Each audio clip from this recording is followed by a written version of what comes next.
নোৱাৰাৰ কাৰণে আমাৰ সমগ্ৰ দেওৰজা কলাৰাইজৰ ৰজা ডাঙৰীয়াক ৰজা হিচাপে আদালতে মানি লৈছে আৰু ডিগ্ৰী তেখেতক দিছে। গতিকে এইটো যি মনৰ দুখ বেদনা আছে আহিলে গোটেইখিনি কথা আমি ভাবি আমি এইটোৱে থকাৰ কাৰণে আমাৰ যথেষ্ট অসুবিধা হৈছে। অকল ইয়াত ৰাজভাষাত লৈ পেলাই জোৰজবৰদস্তি কৰা কথা নহয়। আমি আগৰ পৰাই কৈ আহিছোঁ, যদি আপোনালোকক পূজা পায় আমি মন্থা কৰিম। কিন্তু আমাৰ আজি ৰায়দান দিলে পৰে সমগ্ৰ দেৱতাৰ প্ৰতি কলাৰজা হিচাপে আৰু তেখেতকে সকলোকে হাত উজাৰি দিবৰ কাৰণে আমি অনুৰোধ জনাইছোঁ। অন্য জাতিৰ ওচৰত নোহোৱা হৈ যায়। ইহঁতৰ ৰজাৰ একো মূল্যই নাই, ৰজা ভাঙিবও পাৰে। যদি তেখেতসকলে আদালতৰ আইনে তেখেতসকল অমান্য কৰে,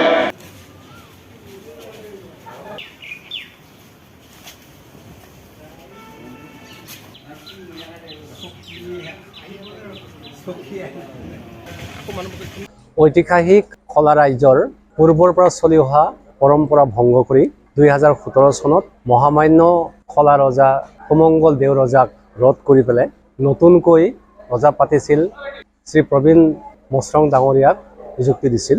আৰু তাত আমি ৰাজদৰবাৰে বুজা পৰাৰ মাধ্যমেৰে এইটো আলোচনা কৰি মীমাংসা কৰিব লাগিছিল বুলি আমি কৈছিলোঁ।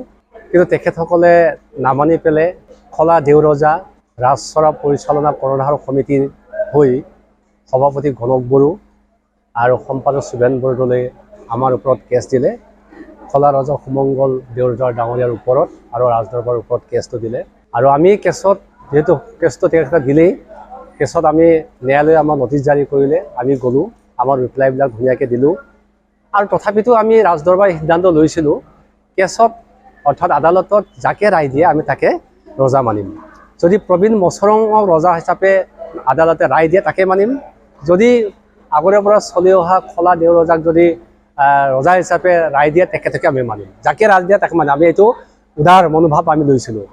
কিন্তু 2025 চনত ৰায়দান কৰি দীঘলীয়া ৰায়দান কৰি সুন্দৰভাৱে পৰম্পৰা দিশটোক সুৰক্ষা দি পূৰ্বৰ যি ৰজা খলা দেও ৰজা শ্ৰী সুমংগল দেও ৰজাকে আদালতে ৰায় দিলে।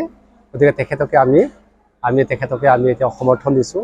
আৰু শিলচৰবাসী ৰাইজ আপোনালোকে দেখিছে সকলোৱে আহিছে। গতিকে তেখেতৰ সপক্ষে পূজা পাৰ্বণ উৎসৱ সকলো চলিব। আৰু ন্যায়ালয়ক আদালতে আমি ধন্যবাদ জ্ঞাপন কৰিছোঁ।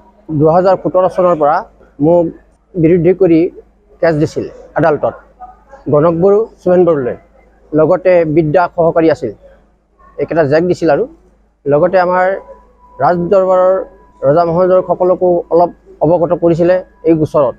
কিন্তু 7 বছৰৰ পাছত ইতিমধ্যে খলা দেও ৰজা হিচাপে আদালতৰ যিখিনি ন্যায় বিচাৰ কৰিলে তেখেতৰ ঔৰসতে আমি 2025 চনত ৰায় পাইছোঁ।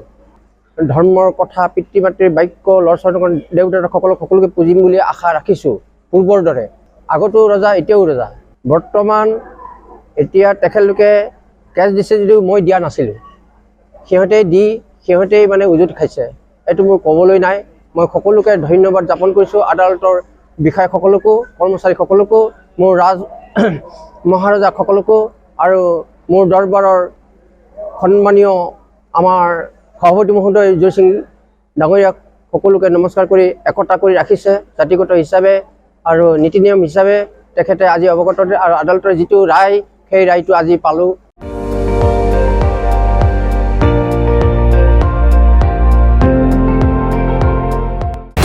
আপুনি চাই আছে ND24, সৰ্বশ্ৰেষ্ঠ নহয় সৰ্বোত্তমৰ দৌৰ।